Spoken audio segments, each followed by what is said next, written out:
There's a word for this sort of event. Sophisticated? Artistic? Well, something like that. In any case, since we're both here, would you like to watch the fireworks together?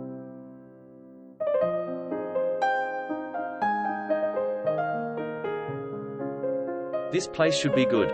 I imagine we'll have a nice view. It's dark, so watch your step. That was a big one.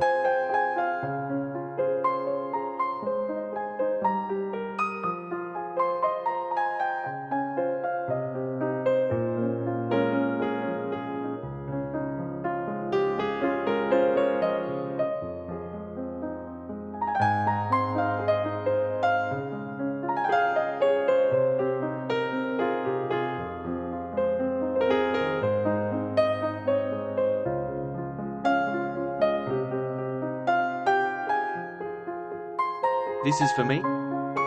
Right. How about we take a quick stroll? I thought just meeting you was the happiest moment of my life, but... Thank you. Of course, I'll marry you.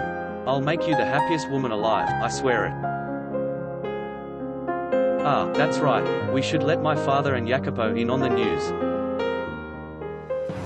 Way ahead of you, bro. Jacopo? Father. After your mother passed away, I had to figure out how to raise you all by myself. But now, this day's finally come. Yes, thank you for all you've done for me. I have so much I want to talk with you about, kidda. Let's relax and enjoy each other's company today.